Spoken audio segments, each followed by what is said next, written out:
A. Executive Summary Produk Lova. 1. Rencana bisnis. Memberikan pengenalan akan dunia lifestyle lewat usaha Lova, mengurangi dampak pengangguran, mendapatkan laba, menyediakan kebutuhan bagi masyarakat, dan memberikan produk yang update mengenai masa kini, terutama produk green marketing. 2. Alasan membuka usaha. Dengan bertambahnya kebutuhan masyarakat, kami mencari terobosan agar masyarakat dapat tertarik dengan produk buatan kami dan mencari tahu apa yang diinginkan masyarakat di zaman modern, serta melalui kreasi dan keuletan kami dalam berkarya di luar bidang akademik, yaitu dengan berinovasi. Maka inovasi pada masa kini bisa semakin berkembang dengan sangat cepat, terutama kurangnya kesadaran masyarakat saat ini dalam mengelola produk life cycle. B. Profil perusahaan produk Lova. Yang pertama, visi dan misi usaha. Visi yaitu modern look and smooth. Visi yaitu mengembangkan lifestyle yang memungkinkan setiap orang dapat berkontribusi dan memberikan nilai tambah bagi satu sama lain serta tumbuh bersama.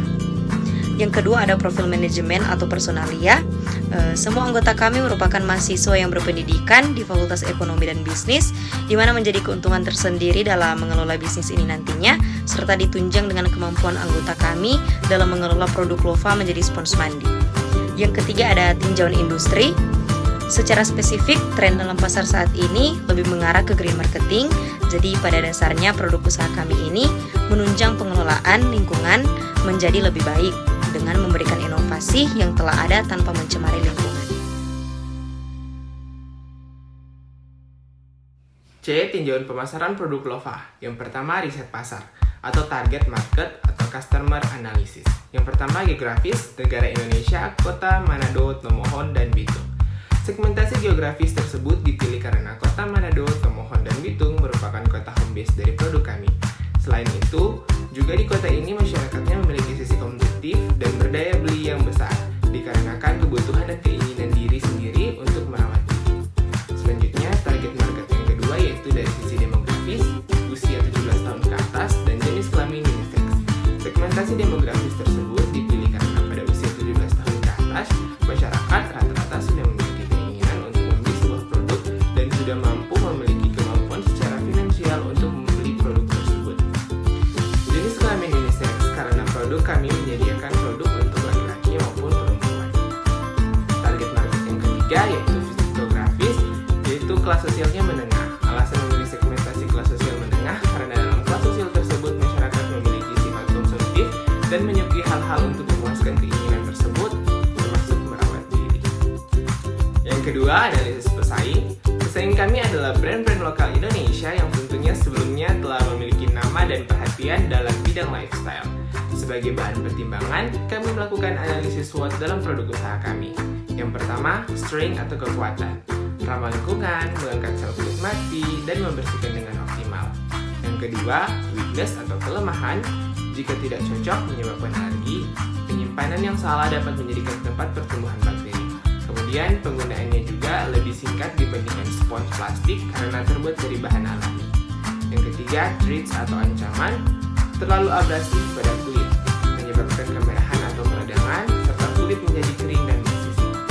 Dan yang keempat, opportunities atau peluang, segmen pasarnya luas yaitu seluruh masyarakat Indonesia, serta mampu meningkatkan kualitas tanaman di masyarakat dan meningkatkan taraf hidup petani Indonesia. Kemudian memiliki nilai value kepada konsumen karena menggunakan produk ramah lingkungan.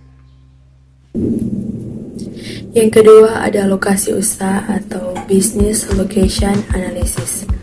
Secara umum, home base produksi kami berada di Kota Manado. Kami akan menjalankan bisnis ini secara online store yang berhubungan dengan beberapa aplikasi belanja online yang ada di Indonesia. Yang ketiga ada rencana promosi. Promosi akan kami lakukan seperti Facebook, Instagram, dan lain sebagainya. Untuk mendukung penjualan dan publikasi online, kami memberikan potongan harga 10% dan diskon ongkir. Promosi tersebut dipilih karena hanya membutuhkan biaya yang minim dan memiliki dampak yang besar bagi perkembangan secara online dan membantu calon konsumen mengenal produk kami dan menumbuhkan minat beli mereka terhadap produk kami. Keempat, ada kemasan Lova. Kemasan Lova menggunakan bahan kertas, ramah lingkungan sehingga dapat didaur ulang dan mudah terurai. Kelima, menghadapi pesaing. Kami menghadapi pesaing dengan selalu berpikir positif dan meyakini produk kami berada di jalan yang benar, karena dalam industri inovasi green marketing tidak akan ada produk yang sama dikeluarkan oleh perusahaan satu dan lainnya, terkecuali suatu perusahaan mencontek ide atau desain produk dari perusahaan lainnya.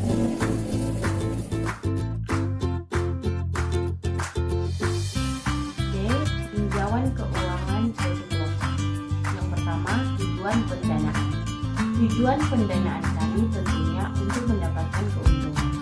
Kami melihat bisnis di bidang ini akan tetap berkembang, di mana setiap tahun presentasi kebutuhan lifestyle meningkat dari tahun 2016. Di Indonesia sendiri, setiap tahun juga mendapatkan hasil bahwa kebutuhan masyarakat akan lifestyle mengalami peningkatan yang berada di urutan nomor 2 di bawah kebutuhan lifestyle.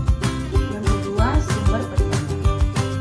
Pendanaan usaha kami didanai seperti sistem koperasi dalam menyejahterakan anggotanya, yaitu modal dari masing-masing anggota dan hasil labanya dibagi sama rata, dengan modal utama kami sebesar Rp120.000 dibagi dalam 5 anggota, masing-masing anggota memodali sebesar Rp20.000. Yang ketiga, proyeksi keuangan. Pendapatan penjualan produk Lova yaitu Rp10.000, pengeluaran buah oyong bersih sebesar Rp15.000, dan isinya sebesar Rp8.000.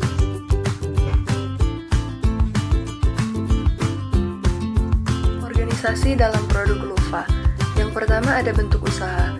Bentuk kepemilikan kami yaitu berbentuk bisnis bersifat pribadi tanpa adanya campur tangan investor atau pemodal. Dalam hal perizinan, kami belum memiliki perizinan apapun karena sifatnya masih usaha mikro kecil menengah. Namun bila ada order yang biasanya di atas 500 pieces, maka kami harus memiliki perizinan atau legalitas, sehingga kami bekerja sama dengan CV yang sudah memiliki izin usaha dagang. Yang kedua, tim bisnis atau manajemen. Yang pertama ada direktur, yaitu Levina, Griti, dan Adit. Kemudian bagian produksi ada Chensi dan Tessa Wawiling, dan bagian pemasaran ada Ivana dan Tessa Oleng.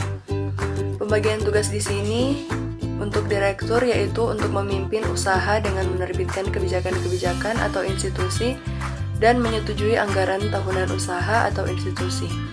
Kemudian untuk bagian produksi, untuk mengawasi pelaksanaan proses produksi mulai dari bahan baku awal sampai menjadi barang jadi, mengawasi pemakaian bahan baku, pemakaian packing material dan bahan pembantu lainnya dengan meminimalkan pemborosan dan kegagalan proses. Dan yang terakhir, menjaga dan mengawasi agar mutu bahan baku dalam proses dan mutu barang sesuai dengan standar yang telah ditetapkan. Yang terakhir untuk bagian pemasaran yaitu untuk mengkoordinasi dan meningkatkan penjualan melalui channel online atau offline, mengkoordinasikan semua media, organizer acara, dan rekan bisnis untuk keperluan promosi dan meningkatkan penjualan, menjaga efektivitas dari inventory level dengan penjualan, dan mengevaluasi pencapaian target. Ketiga, asuransi. Demi rasa aman, Lova mendaftarkan diri dalam ketenagakerjaan sesuai aturan pemerintah yaitu BPJS. Dan yang keempat, banking. Lova bekerja sama dengan bank-bank di Indonesia untuk memudahkan segala transaksi kami, diantaranya ada BRI, BNI, dan Mandiri. Selain itu, untuk menunjang pasar internasional, kami juga bekerja sama dengan Bank Nobu dan BCA. Yang ketiga, Bab 3 penutup. Kesimpulan, Lova menjadi salah satu jenis spons mandi yang terbuat dari bahan alami. Benda ini digunakan saat mandi karena manfaatnya yang begitu beragam. Ada berbagai manfaat yang bisa dirasakan untuk kesehatan